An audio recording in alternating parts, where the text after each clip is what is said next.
What if I told you that some of the world's most dangerous cybercriminals are not hiding in shadows, but are known, protected, and even employed by the state? From multi-million-dollar ransomware attacks to digital sabotage, Eastern Europe has quietly become the epicenter of global cybercrime. But why here? Why now? This is the story of a lawless cyberspace and the power dynamics behind it. Cybercrime has evolved into one of the most lucrative underground industries in the world, estimated to cost the global economy over $10 trillion annually by the end of this decade. And it's not just scams or stolen passwords. We're talking about criminal empires with hierarchies, branding, and political protection. The roots go back to the 1990s. As the Soviet Union collapsed, millions across Eastern Europe were left in economic chaos. In countries like Russia, Ukraine, and Moldova, brilliant young engineers had few legal opportunities, but abundant access to technology. These conditions gave rise to a new class of digital outlaws, people who could build software, or break it. Here's where it gets darker. In many Eastern European countries, cybercriminals don't just operate, they're tolerated, and sometimes even sponsored. The unwritten rule? Don't attack domestic targets. Focus your skills abroad, and you'll be left alone. Or better yet, recruited. Intelligence agencies, especially in Russia, use these hackers to run interference, gather intel, or simply cause chaos. These aren't lone wolves. Today's cybercrime world is full of structured groups, some with public-facing names, PR channels, and even victim hotlines. Let's talk about a few of the biggest players. Conti, a Russian-speaking ransomware group that's hit everything from governments to hospitals.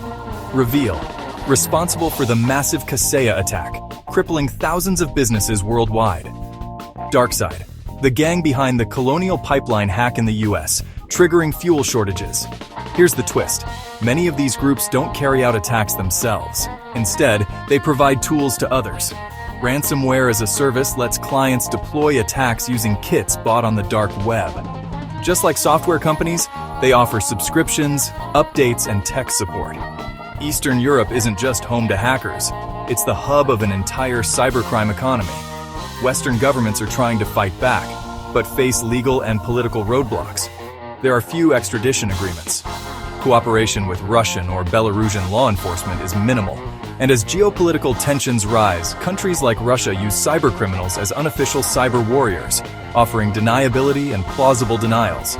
AI-powered tools, deepfake scams, and quantum hacking. These aren't sci-fi anymore. They're the next evolution of cyber threats. And as long as governments protect or ignore these actors, Eastern Europe will remain ground zero for the digital underworld. This is a digital Cold War, fought in code, cryptocurrencies, and silence. If you found this breakdown insightful, subscribe for more stories from the hidden corners of the internet. And tell us in the comments, do you think cyber criminals are being used as weapons? The war in Ukraine hasn't just redrawn borders, it's redrawn the cybercrime map. Before the invasion, Russian and Ukrainian hackers often collaborated.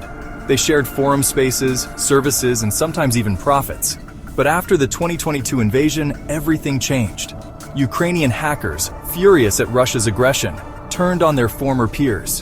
One of the most dramatic moments came when insiders leaked internal chats from the infamous Conti ransomware gang, revealing its pro-Kremlin alignment and sparking chaos within the cybercriminal world.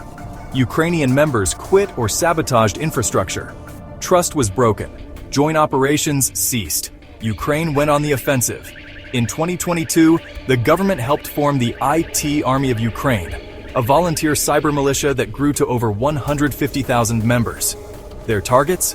Russian banks like Sberbank, media outlets, telecoms, and even railway networks. Then came Ukrainian Blackjack, a mysterious, highly capable group likely linked to Ukraine's intelligence service, the SBU. In 2024, it reportedly destroyed over 300 terabytes of sensitive Russian military-industrial data. Another group, Keyborg, focused on leaking personal data and hacking into key Russian institutions. In one of the biggest breaches, it accessed client databases from Alfa Bank, exposing sensitive information on over 40 million Russians. On the Russian side, groups like Killnet and Cyber Army of Russia Reborn executed distributed denial-of-service attacks against Ukrainian and NATO targets. While their capabilities were sometimes basic, they operated under the umbrella of Russian strategic interests. One of the most destructive tools deployed was Acid Rain, a wiper malware attack that targeted Viasat satellite modems at the start of the war. It caused widespread communication blackouts across Ukraine and spilled over into other parts of Europe, including Germany. These aren't just hackers in basements anymore.